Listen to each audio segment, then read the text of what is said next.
Assalamualaikum warahmatullahi wabarakatuh. Selamat pagi dan salam sejahtera untuk kita semua. Selamat datang siswa-siswi baru di sekolah kita tercinta ini. Sebelumnya, perkenalkan nama Ibu Nur Puji Astuti dengan kode guru NP. Ibu mengajar bidang studi sejarah wajib dan sejarah peminatan. Sudah pasti kalian tidak asing lagi dengan pelajaran sejarah. Pada jenjang sebelumnya, kalian sudah mempelajari sejarah meskipun dalam ruang lingkup IPS. Pada jenjang SMA ini, kalian akan lebih mendalam dan fokus lagi mempelajari sejarah. Seperti kata Bapak Presiden pertama kita, Insinyur Soekarno. Beliau mengatakan bahwasannya jangan pernah sekali-sekali meninggalkan sejarah. Pada pertemuan hari ini, kita akan mempelajari 1. Pengertian sejarah. 2. Manusia dalam konsep ruang dan waktu. Adapun tujuan pembelajaran kita hari ini adalah: pertama, setelah pembelajaran hari ini, siswa dapat memahami dan menjelaskan pengertian sejarah. Yang kedua, setelah pembelajaran hari ini, siswa dapat memahami manusia dalam konsep ruang dan waktu. Nah, sekarang mari kita bahas satu persatu. Sejarah merupakan kejadian masa lampau yang tidak boleh kita lupakan. Pengertian sejarah secara etimologi.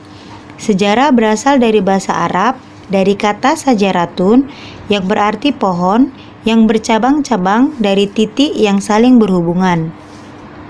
Sejarah dapat berarti silsilah, asal-usul, riwayat, dan jika dibuat skema, menyerupai pohon lengkap dengan cabang, ranting, daun, dan buah. Sejarah berasal dari bahasa Inggris, yaitu history, yang artinya masa lalu umat manusia. Sejarah dalam bahasa Yunani dari kata historia, yang berarti penyelidikan atau pengetahuan yang diperoleh melalui penelitian yang mendalam. Sedangkan sejarah yang berasal dari bahasa Jerman, Geschichte, yang berarti sesuatu yang terjadi pada masa lampau dalam kehidupan manusia. Pengertian sejarah menurut para ahli. Aristoteles menerangkan bahwa sejarah ialah peristiwa masa lalu yang mempunyai catatan rekod atau bukti yang konkret. Sedangkan menurut Herodotus, sejarah ialah penceritaan tentang tindakan manusia dan sebab-sebab mereka melakukannya. Lalu, menurut Ibnu Khaldun, sejarah menceritakan tentang masyarakat atau peradaban manusia serta perubahan yang berlaku dalam masyarakat itu. Dari beberapa pendapat para ahli tersebut, dapat disimpulkan bahwa sejarah ialah hasil kajian tentang peristiwa atau kejadian masa lalu yang bermakna. Nah, materi selanjutnya adalah konsep manusia dalam ruang dan waktu. Manusia, ruang, dan waktu adalah objek utama dalam sejarah yang tidak dapat dihapuskan. Konsep ruang memiliki makna. Yang pertama, tidak ada peristiwa yang berlangsung tanpa melalui medium ruang. 2. Segala tindakan dan perilaku manusia terjadi di tempat atau lokasi tertentu. 3. Adanya ruang memungkinkan orang membuat kategori peristiwa berdasarkan tempat. Contoh, seperti sejarah lokal yang terjadi hanya di wilayah tertentu saja. 4. Adanya ruang membuat pemahaman kita tentang peristiwa menjadi nyata. Jadi, konsep ruang dalam peristiwa sejarah ini sangat penting ya anak-anak. Baiklah, sampai di sini saja pertemuan kita hari ini.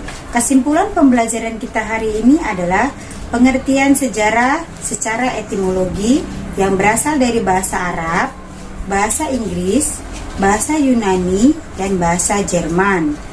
Sedangkan menurut para ahli, baik itu Herodotus, Aristoteles, Ibnu Khaldun, Muhammad Yamin, dan para sejarah-sejarah lainnya menyimpulkan bahwasanya ilmu sejarah adalah hasil kajian tentang peristiwa kejadian masa lalu, masa kini, dan masa yang akan datang. Keberlangsungan sebuah peristiwa itu pasti melewati medium ruang. Ruang sendiri memiliki arti tempat terjadinya peristiwa sejarah. Sedangkan konsep waktu menunjukkan kapan terjadinya peristiwa sejarah tersebut. Peristiwa manusia itu tidak mungkin terjadi tanpa melewati ruang. Begitu pula dengan waktu. Konsep penting dalam sejarah itu adalah waktu. Karena kehidupan manusia tidak akan bisa dilepaskan dengan namanya waktu. Baiklah, jika anak-anak ibu kurang memahami atau ada yang ingin ditanyakan, mari kita ke ruang Discord. Baiklah, untuk pembelajaran minggu depan, kita akan mempelajari cara berpikir sejarah secara sinkronik dan diakronik. Sebelum Ibu tutup pembelajaran kita hari ini, Ibu berpesan kepada kalian untuk selalu menjaga kesehatan, makan teratur, makan makanan bergizi, dan banyak minum air putih. Dan apabila kalian harus keluar rumah, pastikan kalian menggunakan masker dan selalu menjaga jarak. Assalamualaikum warahmatullahi wabarakatuh. Selamat pagi.